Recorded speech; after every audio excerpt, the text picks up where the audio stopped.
Hi, this is Phil Newman from Longevity.Technology. I'm delighted to say that I'm joined today for a doubleheader interview with Lisa Fabini-Kaiser, CEO of SENS Research Foundation, and Ravi Jain, who's the VP of Research for SRF. Hi, guys. Thank you so much for having us, Phil. Thank you, Phil. It's a pleasure to be here. Oh, well, it's great to have you guys here with us today. And of course, the fantastic work that's going on at the SENS Research Foundation is known by many in the industry. But of course, we're now in 2023. And Lisa, you guys had a pretty phenomenal year in terms of your fundraising activities, both from the crypto community as well as traditional donors within your community, up to 30 million last year. So how are you looking to put that capital to work this year?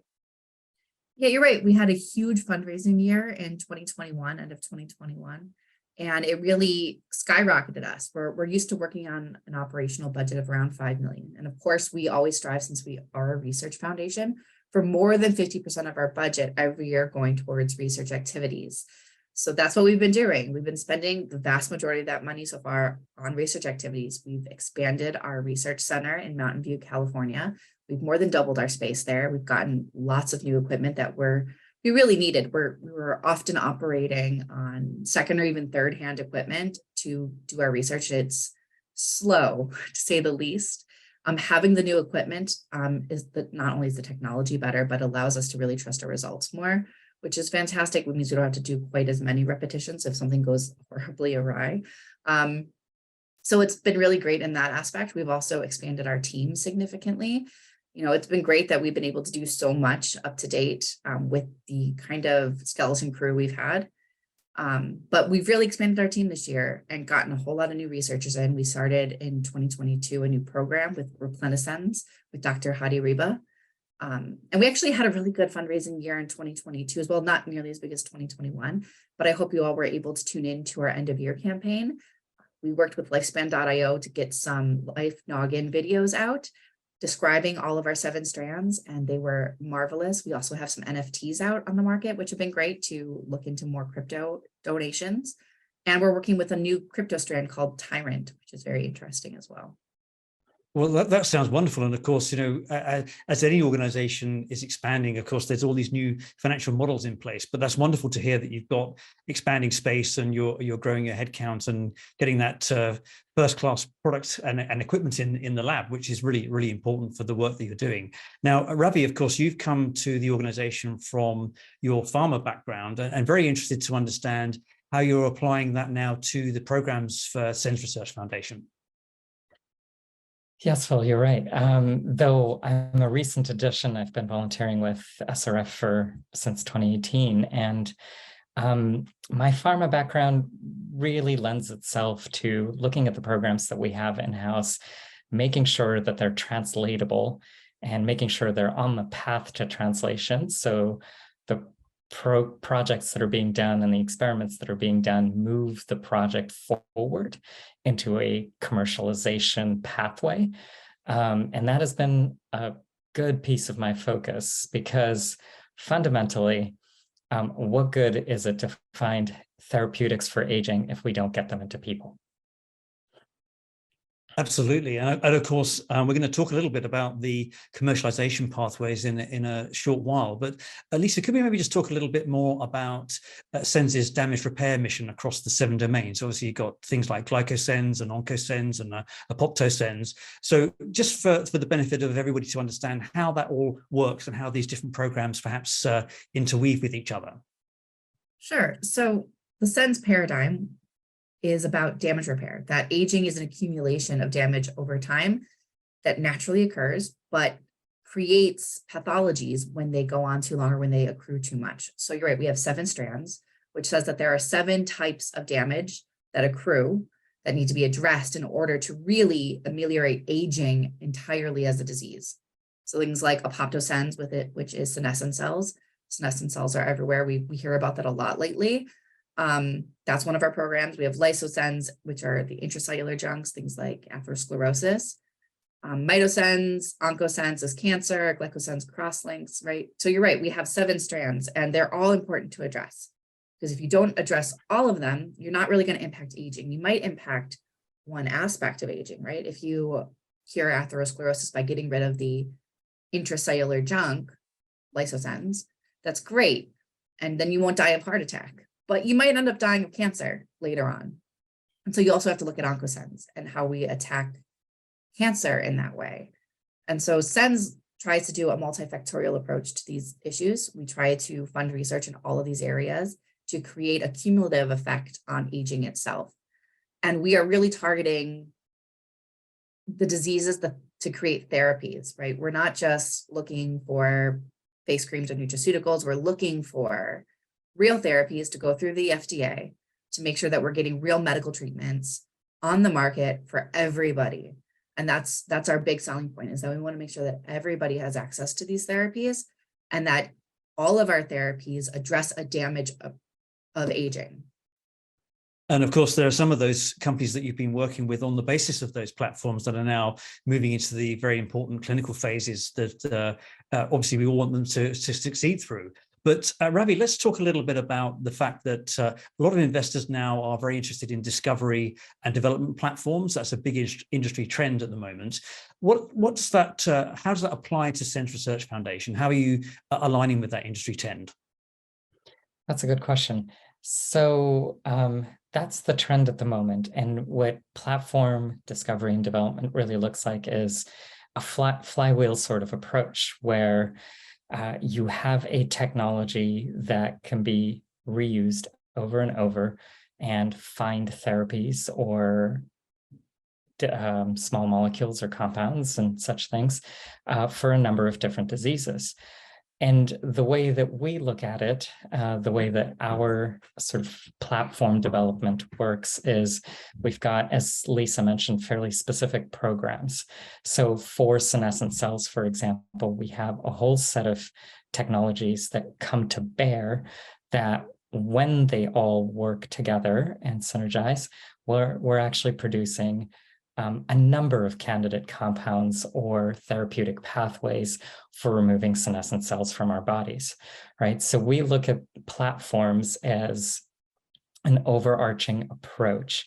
And when we do go market that, for example, another example would be MitoSense, where we're curing mitochondrial diseases.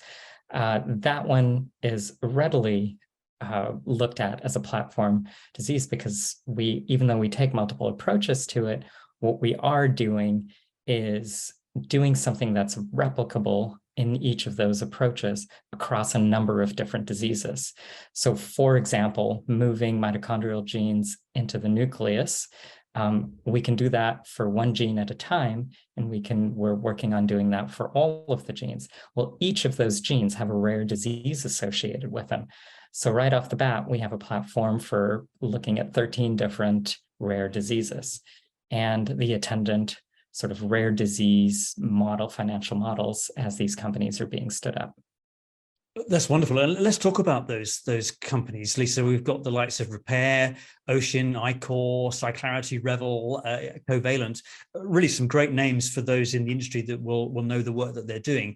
How does this model work from a research foundation out into the commercial sphere?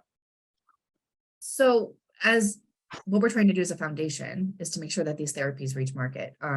There wasn't, before SENS Research Foundation, there wasn't a lot of damage repair approach commercially. So a lot of these companies that we've invested in are companies that we really founded in part through research grants. At least sometimes we also acted as scientific advisors for them. And what we do at SRF isn't for profit, right? But our goal is to get these companies into market. And so when we do that, we usually not only fund them from a research perspective, like a research grant perspective, but we also make a small investment in them. We take a very, very small stake, but we also usually take some sort of board observership position to make sure that they're going in the right direction, that these are therapies that we want to see on market, that they're still targeting aging as kind of the end goal. And that's really our mission, right? It's not just to do the research, it's also to really support these companies. We've also done some work where we've sublet space to startup companies. If you're at all familiar with the Bay Area, you know that it's so hard to find good space for a reasonable price. And one of our biggest concerns is making sure that these startup companies have as much oomph behind them to get off the ground, to get into clinic, to get on the market. So we often rent out space in our laboratories to these companies when they're very small at cost, to really allow them to put their focus where it should be on the research and making sure that works. And that's really been our strategy all along, is that do the research. We'll do a lot of the basic research. We'll even do some of the translatable research. And then when it gets to a certain point, we either spin it out ourselves or we help other people spin it out in a way that makes sense, that allows them the most resources possible to get into the clinic and onto market. Yeah, and it's a model that's obviously working for you guys. And Ravi, you were just really laying out for us there some of the cross-fertilization with the platform and the different programs that you're running. Moving into 2023, and the fact that obviously you've got your, expanded management team, and you're part of that. What excites you about what's coming up with the work from the foundation? Well, so that's a very difficult question, actually, because the easier question is what doesn't excite me? Almost nothing. It's what we have, the research programs we have. Some of them are so on the cusp of being ready to be pushed out, and that's a thrill. Because what that means is we're moving into the commercialization pipeline, which means, hey, in some number of years, there's these therapies that will help people all across the world, right? Help us extend our health span. And some of these programs, a couple of them are under the mitochondrial research umbrella, and some are under the senescent cell research umbrella. So that we have that diversity in-house is quite fantastic, and being able to push that out and not just be a one-trick pony is quite a thrill, right? As we're going to be making an impact in a number of different areas, and I'm really looking forward to that in 23. Well, let's talk about 2023. We're leaning into the new year. We've had quite an interesting 2022 in terms of the marketplace for early stage biotechs, and some challenges, but likewise some really great progress that we've seen across the board. So just a question to both of you, how do you see 2023 panning out? Well, short of it is, we have fantastic resources. We have a really fantastic donor base. We have new partners coming in weekly, interested in working with us. So it's great to see that our connections are expanding. It's also great to see that our research is expanding, that our team is expanding. I kind of want to put a plug in for our education department, which is also expanding. They're doing really great work with the master's program. We haven't talked yet about our education program, but our education program is really important to me. You don't cure aging by yourself. You don't cure aging as a one person or as one institution. You do it as a community. And part of that community effort are our scientists, and making an investment in our scientists. And how you do that, at least from our perspective of treating aging as a disease, is to teach them young, when they're in school, when they're undergraduates, when they're even high school students, talk to them about aging as a disease, as something that can be treated by medical science, and encouraging those careers. And we've had great success in doing that in the past, and it's something I'm really excited about going into 2023. We have a new director of academic affairs, Dr. Lillian Fishman. She's doing amazing things with the program, and I hope everyone stays tuned to that. But Ravi can talk more about our research. It's just going to be a great year. Yeah. I'll certainly echo what Lisa says. Even though the macroeconomic environment has been difficult over the last year approximately, and you've seen sort of this reduction in valuation across the board, the health sciences sector, and in particularly the aging subsector, has completely bucked that trend. The amount of money that has flowed into aging companies and the number of aging companies that have spun up has been counter to that trajectory over the last year. So I'm looking forward to when we do come out of this malaise. Hopefully it'll be within a year or two. And all of these companies that in the aging space that managed to secure funding and really have a footing, they survived a very, very tough environment. They will come out, I think, marvelously on the other side of this. And as far as we're positioned and our goals in terms of spinning things out, yes, it's tough to spin out in a tough macroeconomic environment. However, people still write small checks, and we're mostly just looking for seed funding for the things that we'll be spinning out. And there, I think there is plenty of demand for these types of companies that have unbelievable growth potential. Well, agree with that fully. And of course, that's a great note to finish on. So Lisa and Ravi, thanks very much for joining us today, and please continue the great work. Thank you so much, Phil. It's been a pleasure. Thank you, Phil. It's been wonderful to speak with you.